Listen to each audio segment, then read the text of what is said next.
Are they breathing? I have no idea. I'm not inside the house. It's closed. It's locked. I can't go in. But I see them. She's laying down on a floor from the window. Okay. Are they moving at all? No, dude, they're not moving. Just send somebody out here really quick. A chilling silence had settled over Gene Hackman's Santa Fe home, until authorities made a grim discovery. The Oscar-winning legend and his wife were found lifeless, their bodies undisturbed for days. What happened behind those closed doors? Investigators aren't ruling anything out, and with more questions than answers, the search for the truth grows darker. Now, a haunting 911 call has surfaced, shedding eerie light on the final moments of the 95-year-old Hollywood icon and his wife. Oscar-winning legend Gene Hackman and his wife, Betsy Arakawa, were found dead in their sprawling Santa Fe estate, and what initially seemed like a tragic accident has now taken a chilling turn. Early reports suggested no foul play, with speculation pointing to carbon monoxide poisoning.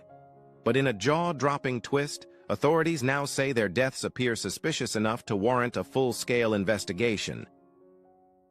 According to a newly released search warrant, 2 maintenance workers made the grim discovery. "I think we just found a deceased person inside the house," one of them told 911, his voice filled with panic. "Are they moving at all?" the dispatcher asked. "No, dude, they're not moving. Just send somebody up here really quick." The workers had arrived to find the front door open. Hackman's body was near the kitchen, and investigators believe he collapsed suddenly. Meanwhile, Betsy was found on the bathroom floor, an open prescription bottle nearby with pills scattered across the counter. One veteran investigator found the entire scene deeply unsettling. "I've handled thousands of death investigations," he said. "It's an anomaly. 2 people don't just drop dead at the same time without a major cause." Adding another layer of mystery, the couple's beloved German Shepherd was found dead, while 2 other dogs were still roaming the property. "I find it interesting that one of the dogs was allegedly found in a closet," a source noted. Authorities also revealed the bodies showed signs of decomposition and even early mummification. "Right now, everything is on the table," one investigator confirmed. "The autopsy is going to tell us a lot." The 2-time Oscar winner, Gene Hackman, left an unforgettable legacy with over 80 films, cementing his status as one of Hollywood's most versatile actors. From his gritty, Oscar-winning performance in The French Connection to his iconic turn as Lex Luthor in the original Superman films, Hackman captivated audiences for decades. Later generations came to love him as the eccentric patriarch in The Royal Tenenbaums, proving his mastery of both drama and comedy. His final award show appearance was at the 2003 Golden Globes, where he was honored with a Lifetime Achievement Award, standing at the peak of his legendary career. "Top of the world, Ma," a phrase that once echoed through his unforgettable roles. Hackman wasn't just a powerhouse in drama and action. He had an unexpected comedic brilliance, shining in Get Shorty and other films. "He could do it all," one industry veteran remarked. His range was insane. He looked like an everyman, but he brought something special to every role. In 2009, Hackman stepped away from acting, citing health concerns. Last year, in a rare public sighting, he appeared frail, using a cane and leaning on his wife for support outside a restaurant in New Mexico. As Hollywood gears up for the Oscars, the industry is in mourning. Gwyneth Paltrow, his Royal Tenenbaums co-star, posted a heartfelt tribute with a throwback photo and a broken heart emoji. Meanwhile, investigators continue to search for answers. The New Mexico Gas Company tested all the gas lines in and around the home, finding no leaks or issues, only deepening the mystery surrounding Hackman's shocking death. When news first broke of the shocking deaths of acting legend Gene Hackman, his wife Betsy Arakawa, and their family dog, police initially stated they saw no signs of foul play. But as more details emerge, the questions surrounding their tragic end are only multiplying. Here's what we know so far. According to the Associated Press, 95-year-old Hackman was found in a mudroom, while his 63-year-old wife was discovered in a bathroom next to a space heater inside their $3.3 million mansion in a secluded part of Santa Fe, New Mexico. A potentially key clue? Investigators found an open prescription bottle and pills scattered on a countertop near Arakawa, but the type of medication remains unknown. Importantly, authorities have confirmed there were no gunshot wounds, no bruising, and no visible injuries that would suggest a violent struggle. So how did this happen? Hackman's daughter initially suspected carbon monoxide poisoning and told TMZ as much. But according to the AP, the local gas company tested the home and found no leaks or traces of carbon monoxide. The fire department also ruled out toxic fumes. That said, investigators haven't completely dismissed the possibility. Could carbon monoxide have seeped in through cracks, windows, doors, or even a doggy door? NBC reports that 2 other dogs were found alive on the property, adding to the confusion. A detective working the case also noted that exposure to gas leaks doesn't always produce immediate symptoms, leaving a sliver of uncertainty in the investigation. With more questions than answers, one thing remains clear. Authorities aren't ruling anything out. The mystery surrounding Gene Hackman's final moments is only deepening. The morning felt like any other in Santa Fe as a maintenance worker arrived at Gene Hackman's sprawling estate. But as he stepped onto the property, an unsettling feeling crept over him. The front door was ajar, and an eerie silence filled the air. Something wasn't right.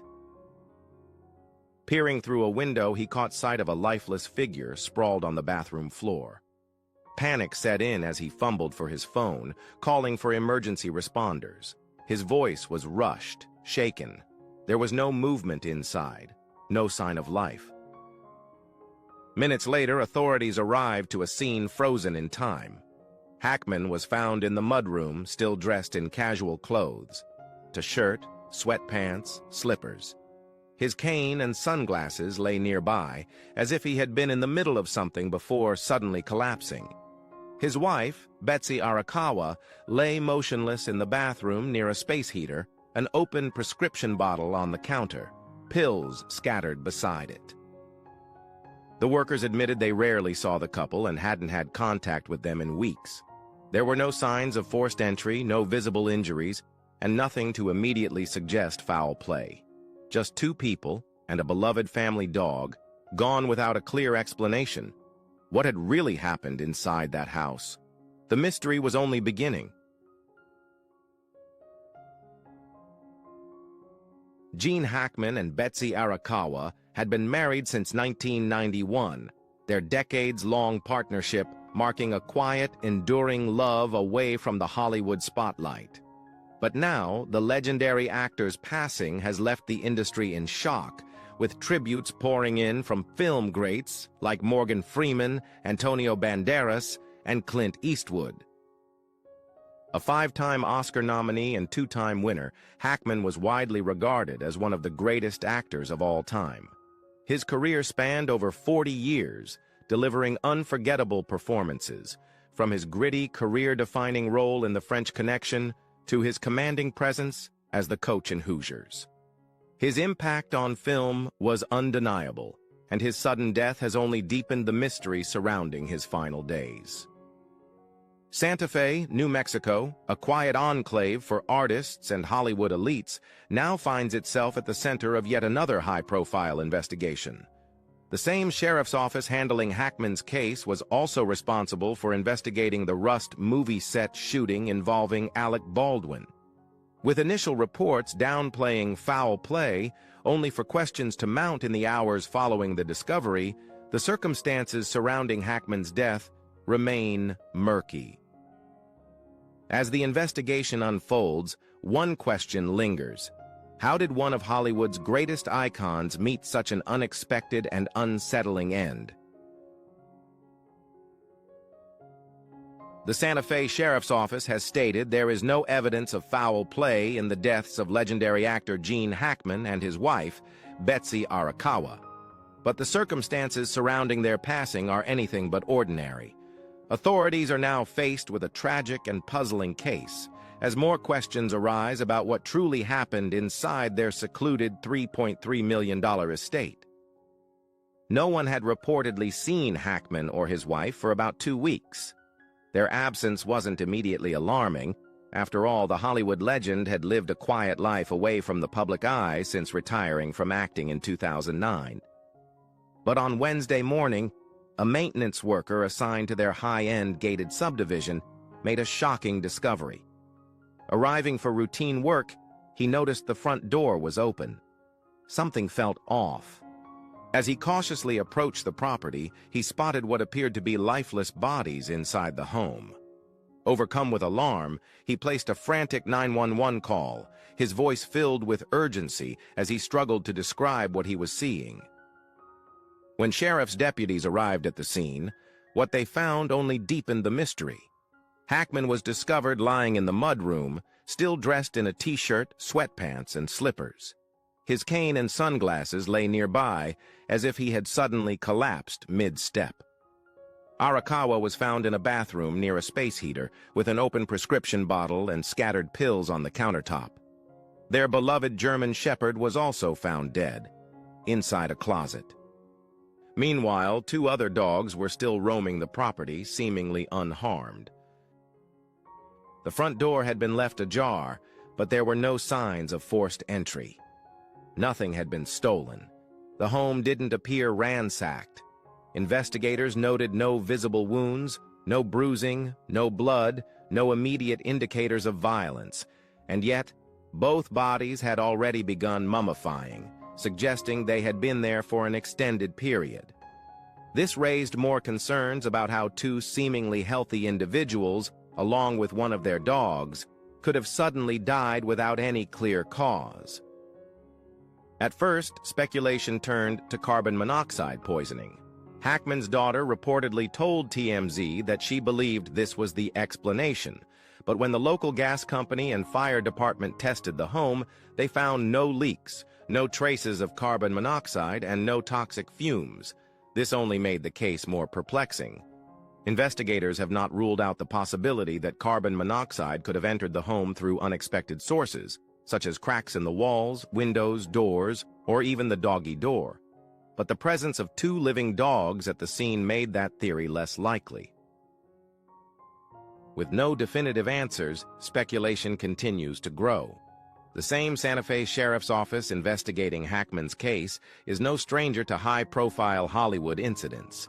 It was this very department that handled the Rust movie set shooting involving Alec Baldwin.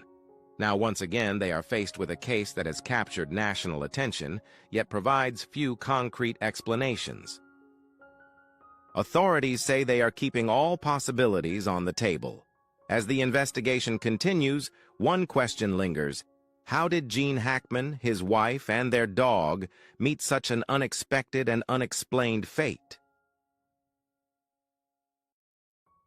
As authorities continue piecing together the final moments of Gene Hackman and Betsy Arakawa, familiar names from past high-profile investigations have resurfaced.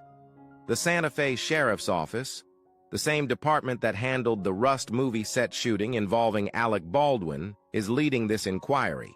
Even more notably, the case is being overseen by Detective Hancock, the same criminal investigator who handled Baldwin's case. While the circumstances are vastly different, Hancock previously faced criticism from a district judge for her methods in the Rust investigation. This time, however, the sheriff's office has been relatively transparent about their findings. The bodies of Hackman, his wife, and their German Shepherd have all been turned over for autopsies, which could provide much-needed clarity on the mysterious deaths. But for now, the puzzle remains unsolved. Authorities have ruled out obvious environmental factors. Fire department crews and the local utility company found no gas leaks, no carbon monoxide presence, and no other hazardous materials in the home. The discovery of an open front door only complicates the narrative, leaving more questions than answers. Without a clear cause, speculation has begun to swirl. Could Hackman have passed away first, leading his wife, who was known to be deeply devoted to him, to take her own life? The presence of an open prescription bottle and scattered pills in the bathroom where she was found has fueled such theories, though nothing has been confirmed. Until investigators establish a clear timeline and more details emerge, speculation will only continue to grow.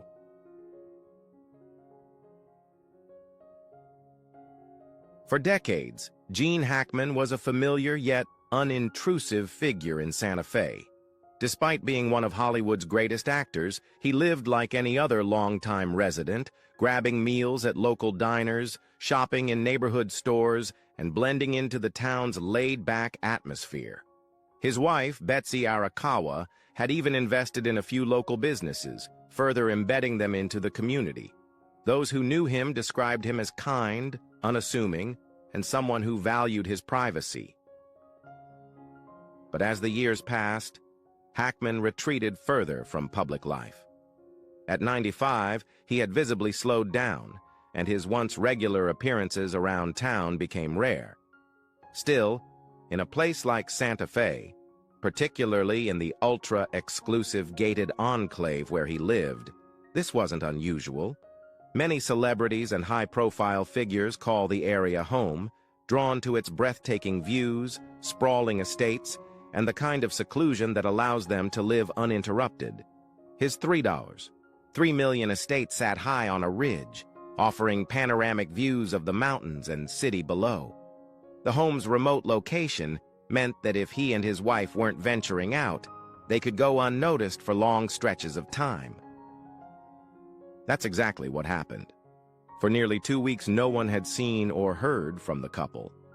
In a more urban setting, such an absence might have raised alarm sooner, but in their private, self-contained world, it wasn't immediately cause for concern.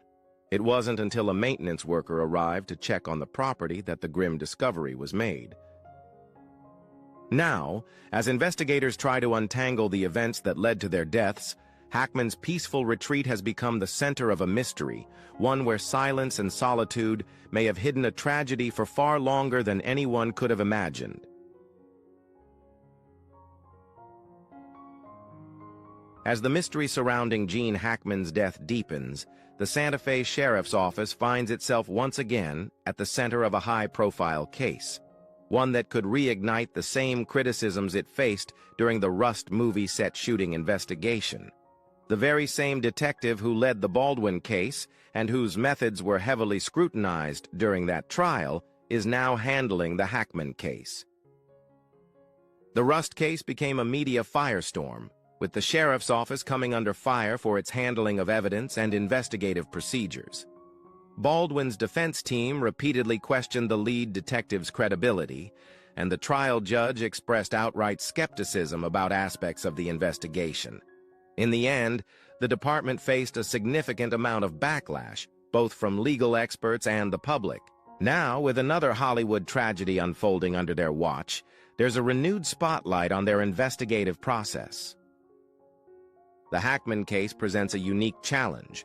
There are no signs of forced entry, no immediate evidence of foul play, and no clear explanation for how both Hackman and his wife, Betsy Arakawa, were found dead in their home. Initial speculation pointed to carbon monoxide poisoning, but that theory was quickly debunked after extensive testing revealed no leaks. The presence of an open prescription bottle and scattered pills near Arakawa suggests a possible overdose, but without a complete toxicology report, investigators cannot confirm whether drugs played a role. Then there's the bizarre detail of the couple's German Shepherd, found dead inside a closet, while 2 other dogs roamed the property unharmed. With so many unanswered questions, the sheriff's office is once again under immense pressure to deliver a thorough and transparent investigation. Given their history with the Rust case, internal scrutiny is likely higher than ever. Are they handling this correctly? Are they avoiding the mistakes that led to widespread criticism last time? With the world watching, Every decision they make will be analyzed and questioned. For now, all eyes remain on the pending autopsy results, which could finally shed light on the cause of death. Until then, speculation will only grow, and the Santa Fe Sheriff's Office will once again find itself in the crosshairs of public scrutiny, forced to prove they are up to the task of handling yet another celebrity death. The investigation into Gene Hackman's death is raising familiar questions about the Santa Fe Sheriff's Office and its handling of high-profile cases. While this case is entirely different from the Rust movie set shooting involving Alec Baldwin, the connection between the two investigations is unavoidable. The same sheriff's office, the same lead detective, and another Hollywood tragedy, this time involving one of the most respected actors of all time.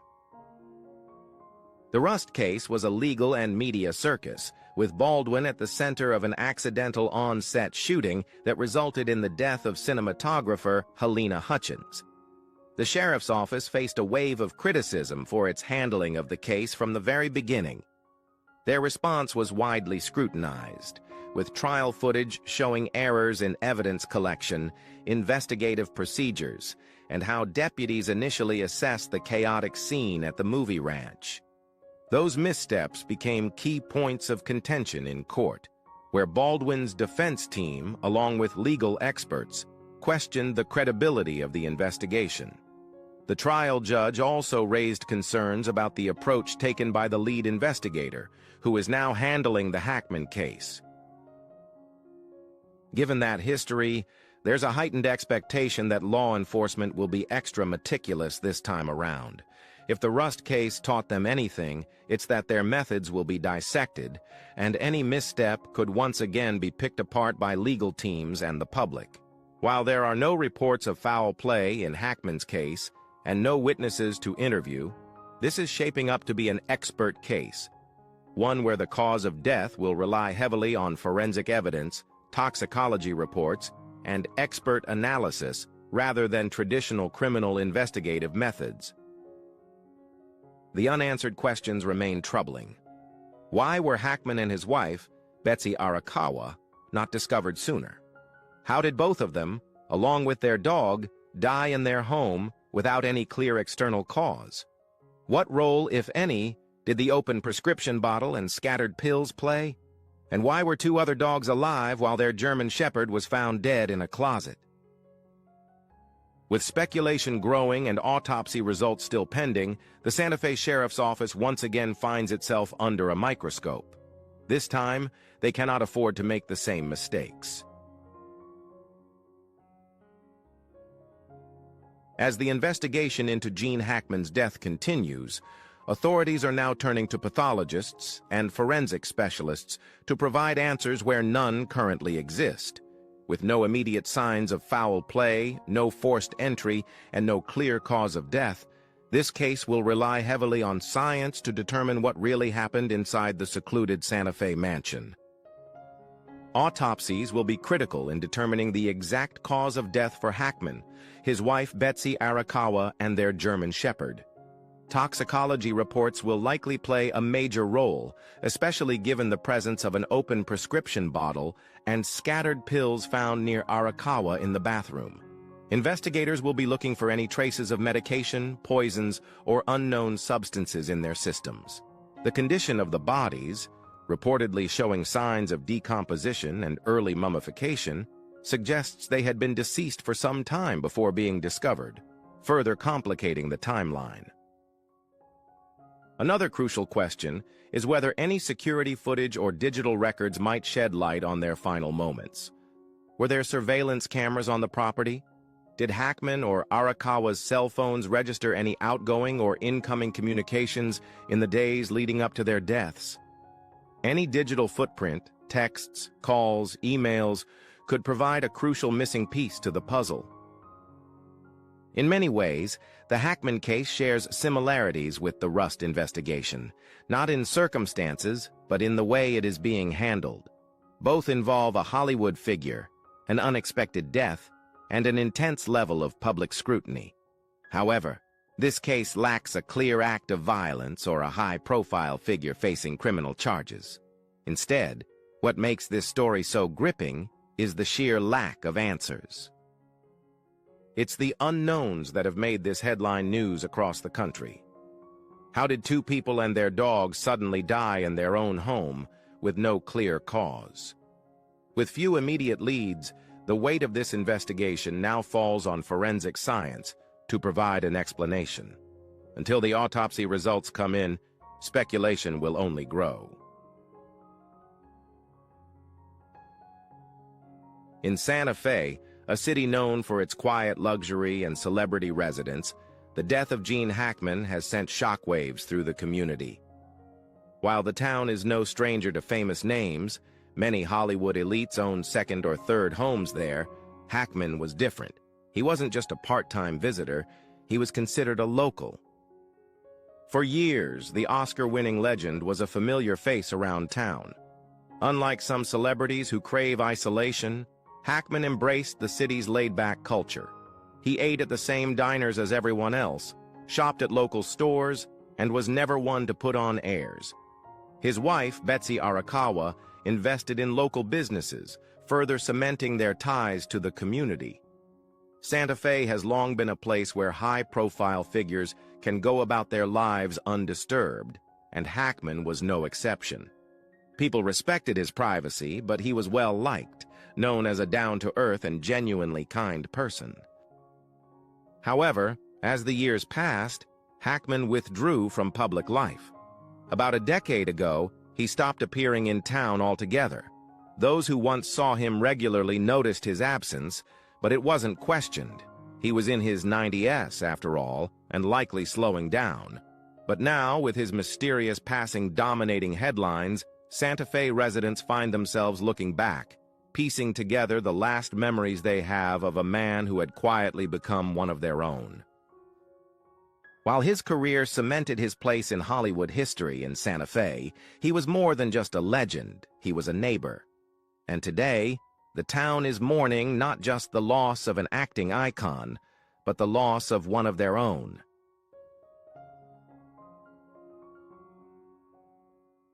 Gene Hackman's passing feels surreal, partly because, for decades, he seemed almost ageless. From Hoosiers to Behind Enemy Lines, his presence on screen was commanding, steady. He always looked the same, always carried that undeniable gravitas. But in recent years, time caught up with him. The rare sightings of Hackman in public showed a frailer man, walking with a cane, a stark contrast to the powerhouse figure many remembered. Now, as authorities work to uncover the truth behind his and Betsy Arakawa's deaths, the wait for answers has begun. Autopsies are crucial in cases like this, but they are rarely quick. Santa Fe's Office of the Medical Investigator already faces a backlog, and the timeline for results remains uncertain. The process starts with a field investigator assessing the scene before passing their findings to a pathologist, who then conducts a full autopsy. Toxicology screenings, which could be key in determining if medication or another substance played a role, can take even longer. Until those reports come back, many of the biggest questions surrounding their deaths will remain unanswered. The Santa Fe Sheriff's Office is under immense pressure to handle this case correctly. With the criticism they faced from the Rust movie set investigation still fresh, they know that every step they take will be scrutinized. Public interest in Hackman's case is enormous, and they are well aware that any misstep could fuel further speculation. For now, everyone, including the authorities, can only wait. No one saw this coming, least of all the sheriff's office, which likely began their day expecting routine calls, not the sudden mysterious deaths of a Hollywood icon and his wife. The world wants answers. But in cases like this, the truth takes time. But as the dust settles on the mystery surrounding Gene Hackman's death, another question looms just as large. What happens to the legendary actor's fortune? Gene Hackman was once hailed as an immortal monument of Hollywood, a place where faces that once dazzled under the spotlight often fade into obscurity. Yet, even the brightest stars eventually slip silently into the night. In his final years, Hackman chose an unexpected path, one that was far removed from the public's perception of a silver screen legend. No grand tribute parties, no tearful goodbyes before the cameras, no memoirs spilling final secrets. Gene Hackman left Hollywood in the most understated, detached way possible. He vanished. New Mexico, with its vast solitude, had become familiar to him long before his departure. Since the 1980s, he'd made Santa Fe his home, a place just remote enough, just wild enough, to escape the blinding glare of the movie capital. The winding red dirt roads, dark pine forests, and howling winds at dusk offered a perfect backdrop for a star seeking to close the final chapter of his life. Locals often whispered about the tall, thin man with a face carved by time, riding his bicycle along the small hills each day. "He looks like someone I've seen before," a grocery store clerk once remarked, but no one was certain. Hackman seemed to fade into the town's quiet fabric, blending in with the elderly residents living their final years in peace.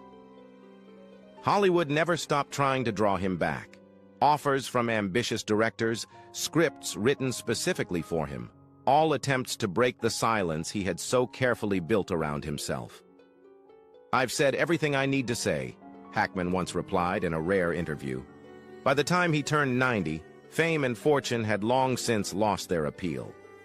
The only thing he truly sought was peace, a luxury he had never known amidst the constant frenzy of film sets. But that silence wasn't entirely by choice. As time passed, rumors began to swirl, and the darker truths of Gene Hackman's life slowly emerged through whispered stories from those close to him. It was said his health was deteriorating faster than anyone had anticipated. Fleeting heart pains, unnoticed bicycle falls in the middle of the road. The Gene Hackman of his final years was a mere shadow of the man he once was. Hackman's family life, according to unnamed sources, wasn't as picture-perfect as it appeared. He had 3 children from his first marriage to Faye Maltz, a 30-year union that ended in a bitter divorce. His daughter, Elizabeth Hackman, once spoke publicly about her father's emotional distance. "He was always working, always somewhere else," she said in an interview, reflecting on the time fame took from their family. The relationship between Hackman and his children was never truly healthy. Though he provided well financially, moments like family dinners, teaching his children to ride bikes, or reading bedtime stories were nothing more than fantasies for his kids. Over time, the growing indifference between father and children became an insurmountable divide. Even when Hackman remarried Betsy Arakawa, a pianist 30 years his junior, the rift remained. The atmosphere between him and his children stayed tense, with many close to him revealing that his decision to retreat into seclusion wasn't just for rest, it was a means to escape the simmering conflicts within his own family. Family gatherings became rare, phone calls grew shorter, and even Christmas couldn't bring them together. Hackman never spoke of it, but those closest to him understood the truth. He feared the disappointment in his children's eyes. He had tried to make up for his absence with money, assets, and extravagant gifts sent from the West Coast to the cities where his children lived. But money, like the characters he once portrayed, couldn't buy the one thing that mattered most: connection and forgiveness. The estrangement between father and children reached its painful peak. When Gene Hackman fully retired from Hollywood in 2004, after his final role in Welcome to Mooseport, there were no tearful goodbyes, no farewell parties from the studios that once considered him their golden goose. He simply vanished, like a strange wind, leaving behind only vague rumors of a tragic, solitary existence. Santa Fe in Hackman's final years was like a vacuum, cut off from the world. He spent most of his time in a small wooden house, reading, writing, and painting landscapes. Those few who had the rare chance to encounter him in a local supermarket or gas station described a gaunt old man with deep-set eyes that still gleamed with sharpness. He seemed to carry the remnants of his former self, even if only in fleeting moments. It was said that Hackman liked to sit alone on his porch, watching the sunset paint the distant mountains red. Those were possibly the only moments in his final years when he felt truly free. No camera flashes, no false praise, no tangled relationships to complicate things. Just him, the wind, and the silent, unspoken thoughts that seemed to envelop him. But what truly unsettled those close to him were the rumors of a private fund, a shadow fund, that Hackman had set up in the mid-90s. No one knew exactly how it worked, where the money came from, or what its ultimate purpose was. Among the documents discovered after his passing was a handwritten letter from Hackman to himself, almost like a financial diary. The letter read, "I built this not to leave behind wealth, but to leave behind control." That statement haunted his children. It revealed a chilling truth. Gene Hackman never intended for his money to fall into anyone else's hands, not even his own family.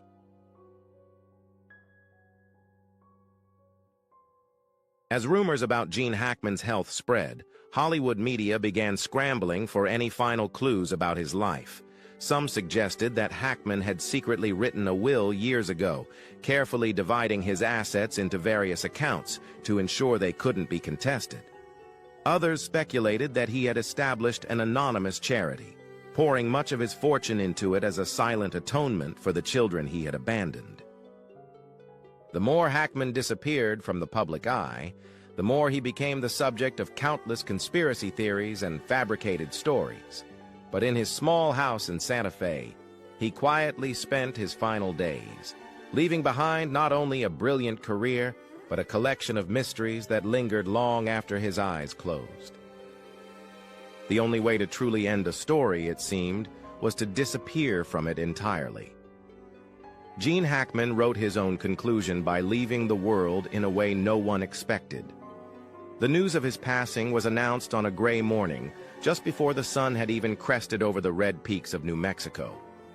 The announcement was quiet, understated, much like the reclusive lifestyle he had led for the last 2 decades. Yet, as soon as that small piece of news appeared in a local newspaper, it triggered ripples that spread not only through Hollywood media, but within the Hackman family as well, where secret doors suddenly creaked open after years of being sealed shut.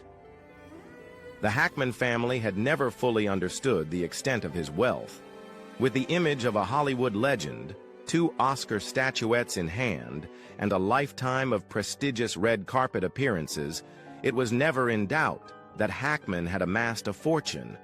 But exactly how large it was, where it was located, and how it was hidden remained questions even his closest relatives couldn't answer. If you enjoyed this video, drop a 1 in the comments, and if not, let me know with a 0. I appreciate your feedback. Gene Hackman's discretion and reclusiveness weren't just personality traits.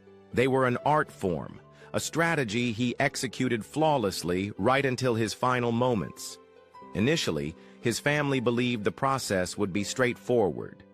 A handwritten will, notarized in 2001, was found, listing a few obvious assets: the house in Santa Fe, a bank account in California, and a vintage Hudson Hornet Hackman had cherished since his youth.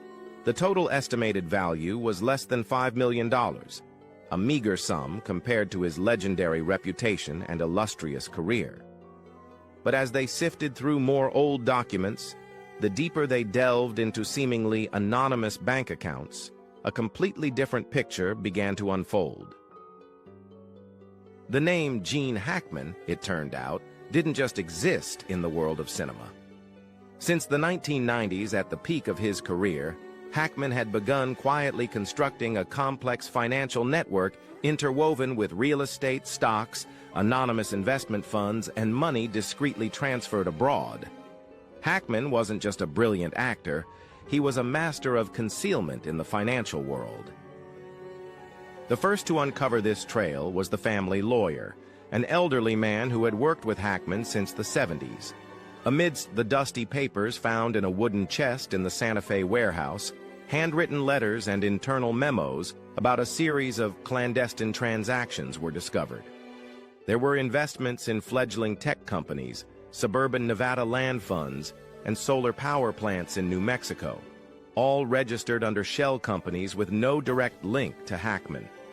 But tracing the chain of transactions, each dollar led back to a single account, the original account Hackman had established in 1993, right after winning his second Oscar. After piecing together all the clues, the total value of the assets was estimated to exceed $80 million, a figure that shocked even his closest confidants. But what truly stunned the family wasn't just the amount of money, it was how Hackman had hidden it for all those years. No one knew exactly how he had done it, with whom, or why he chose such a path of secrecy. In some of the most mysterious transactions, Hackman had even used aliases through trust accounts established in Switzerland, the Cayman Islands, and Singapore. The biggest question remained: why had Gene Hackman hidden his fortune from his own family? Did he not trust them, or were there deeper secrets yet to be revealed? A hypothesis began to circulate, not from the press, but within the Hackman family itself. The children, who had grown up in the cold shadow of their famous father, now realized they had never truly understood him. Hackman wasn't just emotionally distant, he was financially distant as well. As if afraid that revealing even a fraction of his wealth would drag his life into endless disputes. So he chose to erect walls, creating financial layers so impenetrable that even his own children couldn't reach them. The appearance of this mysterious fund immediately sparked clandestine investigations. Lawyers, financial experts, and even private detectives were hired to trace the source, but all came up empty. Hackman had prepared for this moment long ago. Phantom accounts, layers of shell companies, untraceable cash transactions. Every time the family made a move, Hackman seemed to have been a decade ahead of them. When the family lawyer released the official asset declaration, most of what was recorded seemed like just the tip of the iceberg: the Santa Fe house, the vintage car, and a few bank deposits. The rest, the true fortune, still drifted somewhere in the financial shadows, known only to Hackman. Now that he was gone, that secret had become an unsolvable puzzle for his closest relatives. And in the midst of their frantic search, the Hackman family realized a stark truth. There were moments when they never truly belonged in Gene Hackman's life. He had lived like a solitary legend, loving money in his own way, hiding it like a part of his soul, and taking those secrets to his grave. That vast fortune, instead of becoming a family legacy, had become the wreckage of a man who chose to abandon everything, including his own family, to protect one thing: absolute control. The old wooden door of the Santa Fe house creaked dryly as it was opened, dim yellow light streaming through the doorway, seeping into the dusty space where the scent of decaying wood and old paper blended with the unmistakable aroma of homes long devoid of human presence. The Hackman family stood silently before the scene, a frozen world where time had stopped long ago, leaving only shattered pieces of memory scattered across the gray wooden floor. They didn't cry immediately upon hearing of Hackman's passing. The loss wasn't simply the departure of a father, husband, or grandfather. It felt like the aftershock of a subterranean earthquake, one that had been smoldering for years, now erupting and sweeping away everything from kinship and trust to long-buried secrets. That evening, gathered around the old wooden table, Gene Hackman's children opened each wooden box, each faded envelope found in the corner of the warehouse. No one was prepared for what they were about to face. Inside those weathered envelopes were not the wills or financial instructions they had hoped for, but handwritten letters, never sent, in Hackman's familiar trembling script. The first letter was written in the winter of 1995, just after Hackman had finished filming Crimson Tide. It was addressed to Christopher, his eldest son, whom Hackman hadn't spoken to directly for 15 years. The letter was short, just a few lines, I know I've never been the father you wanted me to be, but you have to understand, I was never meant to belong to anyone, not even my own family." Those words were like a cold knife slicing into Christopher's chest. He wasn't surprised to read them, but the pain of reading them from a yellowed piece of paper, instead of hearing them directly from his father, still took his breath away. The following letters were filled with memories and regrets. The one addressed to Elizabeth, his youngest daughter, recounted evenings Hackman spent alone in the living room, watching old family tapes. "I always thought I was protecting you by keeping my distance. I wanted you to live without the shadow of my fame. But now I wonder if I was just protecting myself," Hackman wrote. That letter was written on Elizabeth's 30th birthday, but never left the drawer. Each letter was like a fragment of Hackman's soul, revealing hidden aspects no one in the family had ever known. He was not just a famous actor or a Hollywood legend, he was also a lonely man, torn between the desire to protect his family and the fear of losing himself in the role of a father. But it wasn't just the letters. The deeper the Hackman family delved into the old drawers, the more pieces of that complex puzzle they uncovered. Mysterious financial agreements, unexplained money transfers, and most disturbingly, a list of secret beneficiaries. Gene Hackman had somehow created a separate inheritance list, one with none of his family members' names on it.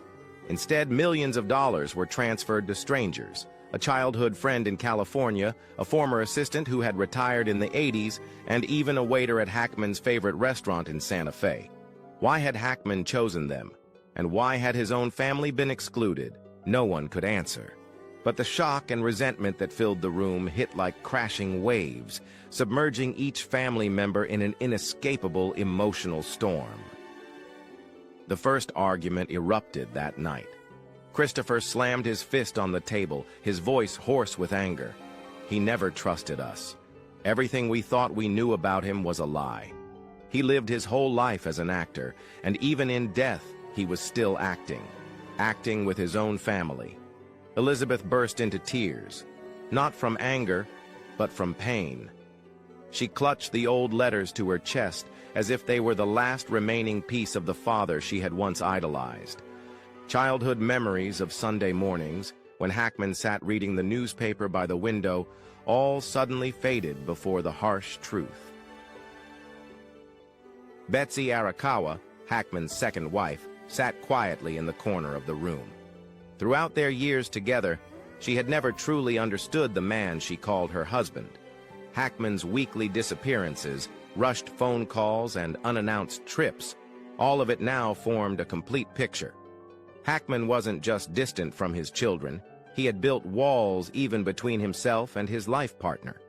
But the emotional earthquake didn't stop there.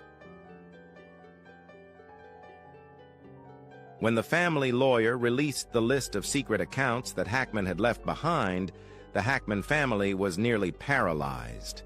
A huge portion of the assets, over $20 million, had been secretly transferred by Hackman to an anonymous charity just months before his passing. This organization had no specific name, no public information, just a cold acronym, GH Legacy Fund. No one knew how this fund operated, where the money would go, or what Hackman's true purpose had been. But one thing was certain, Gene Hackman had chosen to trust strangers instead of his own family. In the old house, tears fell onto the wooden table, soaking through the old letters. The Hackman family had not only lost a father and husband, but also their last chance to understand, to reconcile, to hear those belated apologies. All that remained were torn letters, blurred memories, and an eternally unanswered question. Who was Gene Hackman really? A failed father? Or a lonely soul until his last breath? Some families are born to bask in the limelight, but others are born to bear the shadow of a legend, a shadow so large, so heavy, that even with millions of dollars in assets, they feel no different than being shackled. The Hackman family is a perfect example of that curse.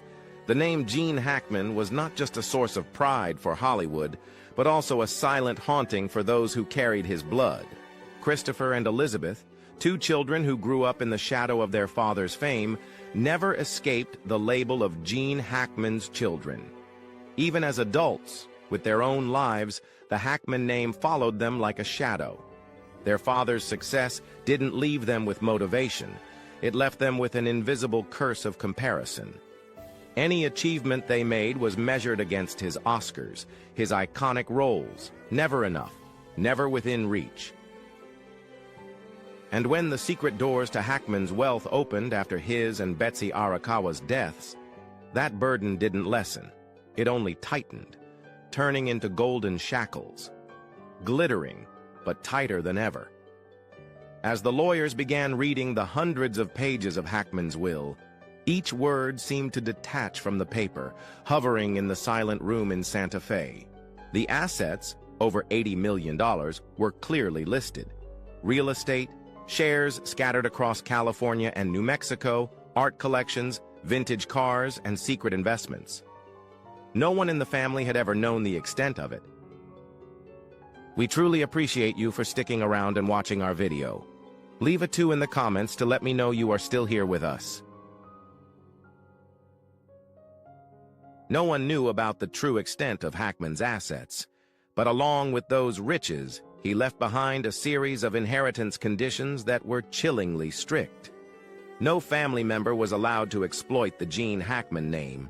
No memoirs, no documentaries, no selling his private stories. They were forbidden to publicly dispute the assets in the press for any reason. In particular, there was a secret fund Hackman had dubbed the Untouched Fund. This fund, established in the 90s, had been shrouded in secrecy for over 30 years. No one, not even his wife Betsy, knew exactly what was in it. One condition was clear. Anyone in the family who touched this fund would immediately forfeit their right to inherit the remaining assets. It was a forbidden zone, a sacred ground Hackman kept for himself, a symbol of his absolute control, even in death. Ironically, while alive, Hackman and Betsy Arakawa were seen as the epitome of a peaceful model marriage. The couple lived in a self-designed wooden house on a 12-acre plot in the mountains of Santa Fe, far from the scandals of Hollywood. Their longtime friends, Daniel and Barbara Lenehan, still remembered the peaceful afternoons, Hackman at his easel, Betsy quietly brewing tea, both smiling contentedly amidst the vast nature they called their ideal life. But no one knew that beneath this peaceful facade, Hackman never stopped controlling. Betsy herself once confided in a close friend, "Gene is the perfect husband, as long as I don't touch what he calls his personal legacy." That personal legacy was not just his film career, but also the right to control his own story. No one, not even his wife or children, was allowed to rewrite Gene Hackman's history. Christopher, the eldest son, felt the weight of bearing the Hackman name more than anyone. He dreamed of being a director, but every time he stepped onto a film set, his father's shadow loomed over him, turning him into a flawed version of Gene Hackman. Even when he switched careers to business, Christopher couldn't escape the expectant eyes that stifled any hope of individuality. When the will was announced, Christopher almost laughed aloud. He won, he thought bitterly. Even in death, he controls everything, even our thoughts.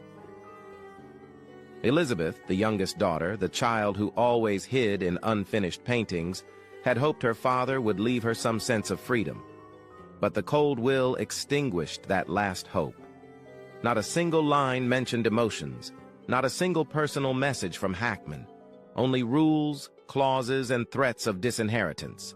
The vast fortune was like a weight tied to their feet, dragging them to the bottom of the ocean of expectations, where Hackman sat coldly, watching each child struggle. Amidst the disputes, rumors about the untouched fund spread throughout Hollywood and inheritance circles. It was rumored that Hackman had secretly transferred money into off-the-books investments or even established an anonymous charity under another name. No one knew for sure. Even Hackman's lawyer confirmed, "I don't know what he hid there." Betsy had tried many times to ask her husband about it, but each time Hackman would reply, "There are things you shouldn't know, and neither should our children." Now, with both of them gone, those things they shouldn't know became a haunting presence, gnawing at each family member. No one knew whether they should protect Hackman's secrets or expose them for what they were. That legacy, or shatter all the secrets Hackman left behind. Amidst the tears and arguments tearing apart the Santa Fe living room, a bitter truth emerged. The greatest legacy Hackman left behind was not money or fame, but a broken family under the overwhelming shadow of a legend no one dared touch. If the roles on screen were just the tip of the iceberg named Gene Hackman, then the manuscripts, notes, and secret documents found after his death were the cold, dark, and long-buried depths of the sea of memories. The study on the second floor of the Hackman house, where no one had been allowed to enter for years, not even Betsy, finally opened. Behind the old oak door was a world no one had ever known. Unfinished film scripts, gathering dust over the years, personal diary pages with handwriting that was sometimes firm, sometimes trembling, mysterious financial notes hinting at shadowy connections to the ghosts of old Hollywood mafia, the unknown scripts, Hackman's real-life film. Though he was an acting icon, few knew that Hackman always yearned to direct, not commercial films, but a film about his own life. Among the found documents were at least 3 unfinished scripts, the last of which left the Hackman family speechless. The Last Confession. The draft began with the sentence, "If there is an afterlife, I want to be born without anyone knowing who I am." This script, according to Hackman's notes, was a disguised autobiography, recounting every hidden corner of his journey, from a poor Marine to an Oscar-winning star. But it didn't omit the cracks in his first marriage, his children's tears, and the secret deals he made to keep the Hackman name at the top. There were handwritten notes in the margins of the script. Hackman, in dialogue with himself, "Being famous sometimes means selling your soul. How many people have I betrayed to keep the name Gene Hackman?" That script was never sent anywhere. It sank with dozens of other unfinished dreams, dreams Hackman never had the courage to turn into reality. In addition to the scripts, the family found 4 personal diaries spanning from 1995 to 2022. The early pages were filled with sweet memories with Betsy Arakawa, spontaneous trips to Japan, France, and Italy, where Hackman said that only when he left America did he feel truly normal, not Gene Hackman. But as time went on, the writing became more distorted and confused. Many pages were smudged with ink, perhaps from tears or Hackman's trembling hands on his loneliest nights. Some pages were torn out, leaving only deep pen marks on the paper, as if he had written things no one should know, then erased them himself. Hackman's financial documents were the strangest pieces in the secret room. In addition to the usual real estate and stock investments, there were millions of dollars in transfers to obscure private investment funds, mostly starting in the late 90s. The legacy Gene Hackman left behind was not just wealth, but chilling secrets. Among his hidden assets, a suspicious transaction list revealed payments to Frankie the Fox Catalano, a notorious Hollywood mafia boss. Hackman had known him since the 70s, and a note in Hackman's financial documents read, "Old debts paid one way or another." What these debts were, loans, secret agreements, or involvement in Hollywood's darker corners, remained unclear. Hackman's untouched fund had layers involving shell companies linked to Catalano, and even Betsy, his wife, knew nothing of these connections. When the truth was revealed, Betsy was gone, taking with her the trust she had in Hackman for decades. Hackman was gone, but the family slowly uncovered his secrets through each diary page, unfinished script, and hidden transaction, A silent confession from Hackman himself: I am a legend on screen, but also a liar in real life. At the funeral, the family did not find victory in his fortune, but cracks in their relationships. Hackman's love for his children was cold and distant, leaving behind a legacy of expectations and untouchable secrets. The family remembered him not through warm moments, but through rare red carpet appearances and magazine interviews. Christopher Hackman, his eldest son, spent nights watching his father's films, searching for glimpses of the real man. Hackman wasn't a bad father, but a victim of his own fame, torn between being an icon and a normal man. Then a final secret surfaced. Hackman had established a $10 million charity to fund scholarships and schools for underprivileged children called The Other Gene, reflecting his true self, the boy who longed for normalcy.